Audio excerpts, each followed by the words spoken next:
Deutsch lernen durch Hören. Nele als Model.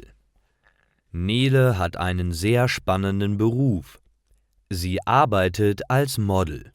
Der Beruf ist sehr aufregend, denn jeder Tag ist anders.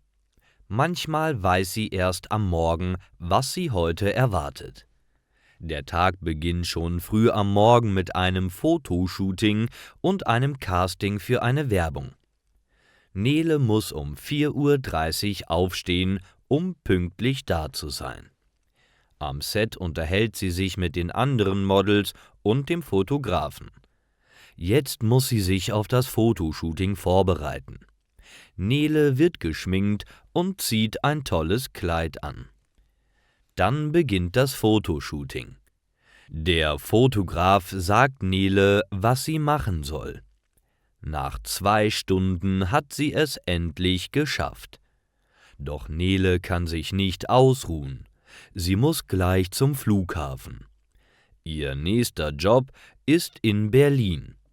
Sie nimmt dort an einer Fashion Show teil. Erst um 11 Uhr abends kommt sie zurück ins Hotel.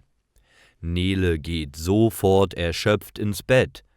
Morgen muss sie wieder fit sein, denn dann trifft sie sich mit einem neuen Kunden. Der Beruf macht Nele viel Spaß, allerdings ist er auch sehr anstrengend. Jeden Tag ist sie von morgens bis abends unterwegs. Nele muss außerdem immer freundlich und professionell sein, um einen guten Eindruck bei potenziellen Kunden zu hinterlassen. Da sie oft unterwegs ist, kann sie ihre Freunde und ihre Familie nur selten besuchen. Eigentlich wohnt sie immer in verschiedenen Hotels. Aber das ist für Nele kein Problem. Es war schon immer ihr Traum, als Model zu arbeiten. Wenn ihr der Job irgendwann keinen Spaß mehr macht, dann wird sie sich einen anderen Beruf aussuchen.